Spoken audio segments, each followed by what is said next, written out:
Hello, FLL graduates, family, and friends. I'm Professor Elizabeth Ziga. As convener of the Faculty of Languages and Linguistics, it's my pleasure to welcome you to this FLL Awards ceremony.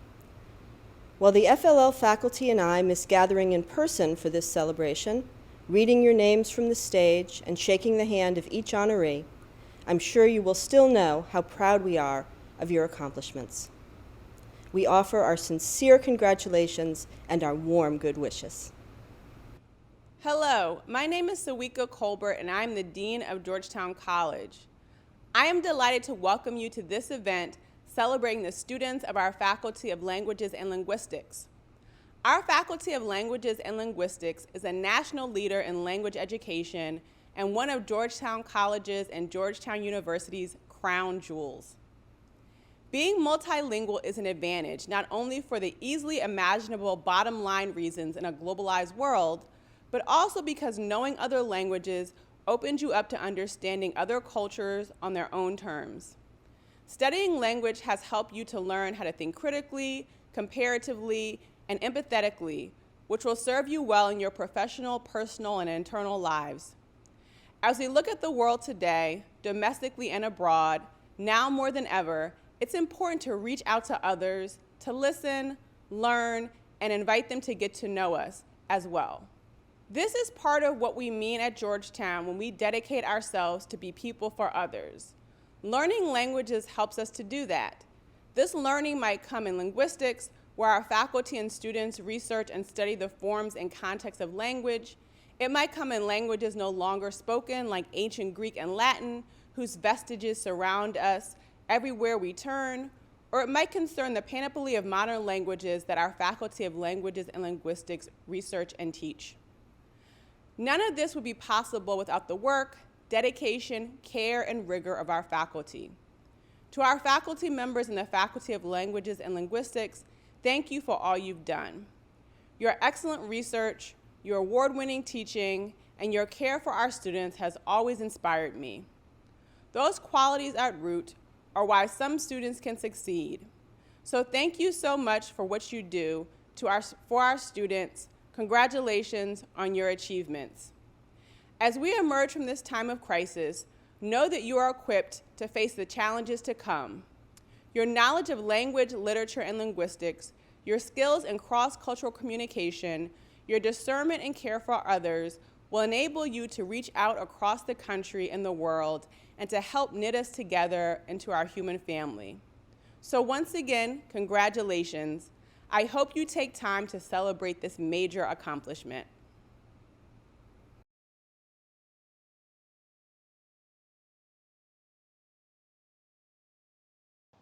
Cicero once said, "Non nobis solum nati sumus." Not for ourselves alone are we born. In my time at Georgetown, I've come to recognize the veracity of this statement through my studies of Latin, Greek, and German in the FLL. To me, languages are about more than simply conjugating verbs or memorizing articles. They prepare us to become global citizens through cultural immersion. They provide the tools to communicate with people we might otherwise never meet. And most importantly, they have always been and will continue to be the vehicles of diplomacy in an increasingly bellicose world. When I first declared my classics major, I was told to pursue a hard skill, a field with modern knowledge. Why read Latin when I could learn how to solve differential equations? Or perhaps how to code in Python? Because the ebb and flow of scholarship inevitably leads hard knowledge to obsolescence, but words are ire perennius, more lasting than bronze. Words know no expiration. Our need for communication necessitates their survival. Words know no borders. They can be restricted by neither walls nor weapons. The mastery of a language opens doors throughout history and throughout the world. Every day, I travel to a new corner of the earth. I've ridden with Hannibal through the Alps, danced with the Maenads in Thebes, and caroused at the fall of the Berlin Wall. In this immersion, however, I am challenged consistently by cultural gaps, not just between modern societies, but between every civilization in our terrestrial history. There is discomfort and incongruity, but in these conflicts, the study of a culture in its native language transforms hostility into empathy. We are given access to a novel range of perspectives. We read, listen to, and debate politics through the lens of our international peers, setting aside our red, white, and blue colored glasses. This shaping of the global citizen, coupled with the diversity of our campus, truly makes Georgetown a university sui generis, of its own kind. Not surprisingly, my greatest lingual challenge has been parsing the 40, 50, or even 60-letter-long words in German. But ironically, I'd now like to offer my own Frankenstein of a word. Die Unabdingbarkeitsmitleidsgefühl Redemittel Gelegenheitswahl, roughly translated to electing to use the indispensable opportunities offered by the spoken medium for the sake of kindness. Our knowledge of language bestows upon us the potential to effect innumerable changes, but it is our decisions from this moment on that will define who we are, not to Georgetown, but to the world. It is also our responsibility to exercise our power for the good of others. We must establish and impart the values of understanding we have been gifted, not promote polarization. We must build bridges, not tear them down. Because in our age, it is no longer Carthago delenda est, but ignoratio delenda est.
We would now like to acknowledge all of the graduates who wrote a senior honors thesis as a capstone to their Georgetown career.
It is now my privilege to introduce Professor Heidi Hamilton, this year's recipient of the FLL Service Award.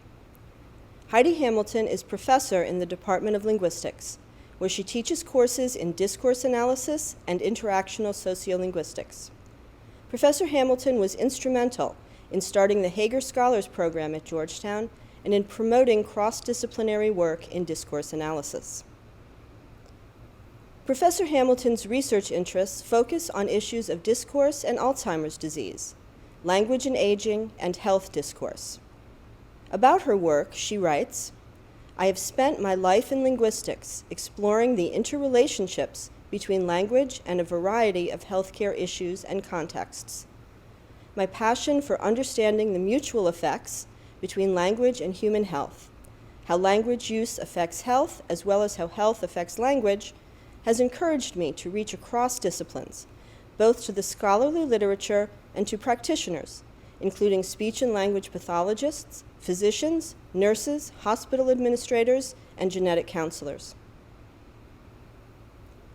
As she has carried out this work, Professor Hamilton has consistently sought to relate it back to Georgetown students, either in the form of research groups or integrated into coursework. Recognizing her many contributions to the Faculty of Languages and Linguistics, Georgetown University, and to all concerned with discourses of health and illness, we are proud to recognize Professor Heidi Hamilton with the 2021 FLL Service Award. Thank you, Lisa, for that kind introduction. And thank you to my dear colleagues in the FLL for selecting me to receive this year's Service Award. It is my great honor to be among those to congratulate you, dear graduating seniors, this commencement weekend, and to share a few thoughts with you, your families, and your friends as we gather to reflect on and celebrate the years we have spent together at Georgetown. As you heard in Dr. Ziga's introduction, my own disciplinary focus within the FLL's many areas of strength has been at the intersection of language and health, with specific attention to enhancing meaning in lives of those who are living with dementia and their companions. But my career path would have been much different and much diminished had I remained in the English-speaking world of living, teaching, and research. My concurrent long-standing and deep engagement with German language and social life has given my life its underlying rhythm over the years, punctuating and enhancing my research and teaching in English with portals to other ways of being, acting, and knowing. Transporting me each summer over 40 plus years to Waldsee, a magical learning community of Concordia language villages, where I have studied and played with generations of young learners of German under the birch trees of this language and cultural immersion program in northern Minnesota, and providing me with opportunities every few years to live for extended periods of time in German-speaking Europe, learning with and from university students and researchers with perspectives importantly different from my own. And it was during one of the first of these adventures, as I experienced life's highs and lows over 7 years in the divided city of 1980s Berlin, that I encountered words of wisdom that have accompanied me through my many years.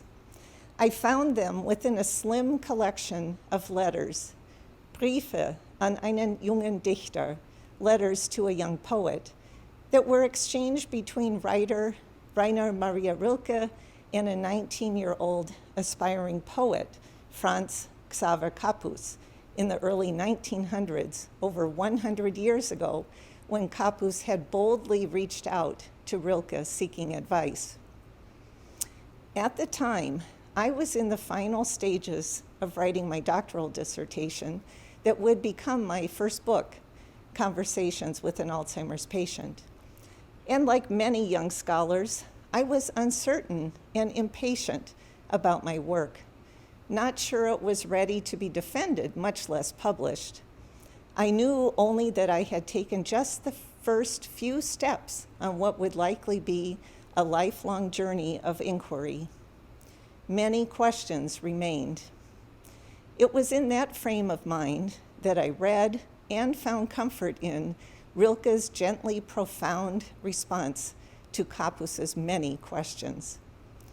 Be patient toward all that is unsolved in your heart. Try to love the questions.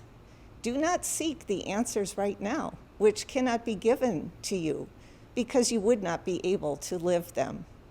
And the point is to live everything. Live the questions now. Perhaps you will then gradually, without noticing it, live your way some distant day into the answer. That compassionate advice has been my constant companion, reminding me to be patient, to remain in a learning stance, to be confident that my experiences are shaping me, coaxing me to a time when the answers to my questions will almost seamlessly appear, when I will be prepared to recognize them. Over the years, I have shared these words with many students at the end of challenging semesters, when they felt frustrated at not quite having the time, energy, or perhaps the expertise to do the job they imagined themselves doing, when their expectations exceeded what they perceived at the time to be limited abilities. Rilke's words embody my hope for you, dear graduates, as you take the next steps in your life, that you can remain patient in the understanding that the uncertain, puzzling, and unpredictable nature of the problems you're passionate about will keep you attentive, will keep you listening and looking. I know I speak for my faculty colleagues when I express my gratitude to you for sharing your time, creativity, intelligence, and boundless enthusiasm for life with all of us, both inside and outside the classroom. By deciding to dedicate your years at Georgetown to the study of languages and linguistics, either as your singular focus or in connection with other fields, you have chosen to problematize and to amplify your engagement with the world. May the resulting enhanced multiple perspectives fuel a long and varied lifetime of adventures. As you continue your journey, be courageous and confident in your abilities to make a difference in the world.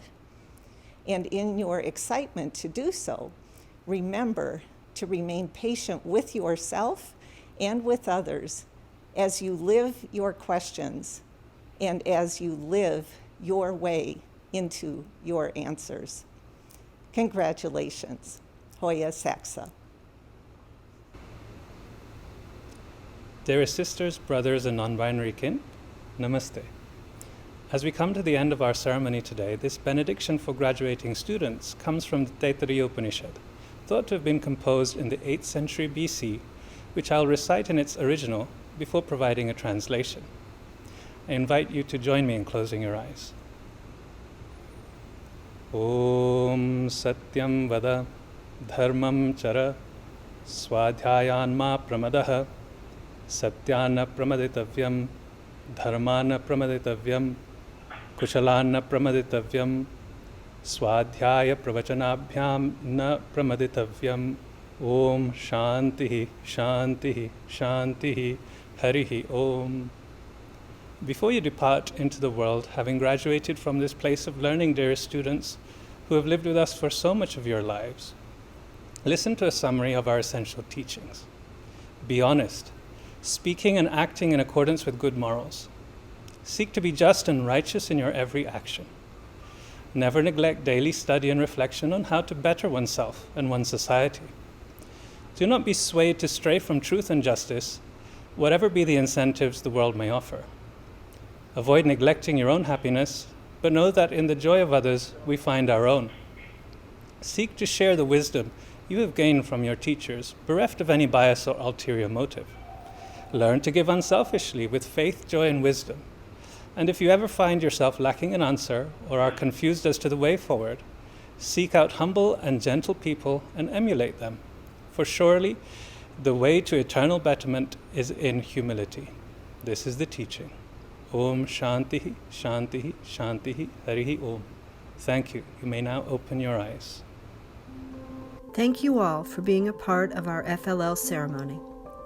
I'm joined by all of the FLL faculty in spirit to congratulate you on your accomplishments, to thank you for all that you've contributed to the Georgetown community, and to send our warmest good wishes for strength, for wisdom, and for joy as you begin this next stage of your lives.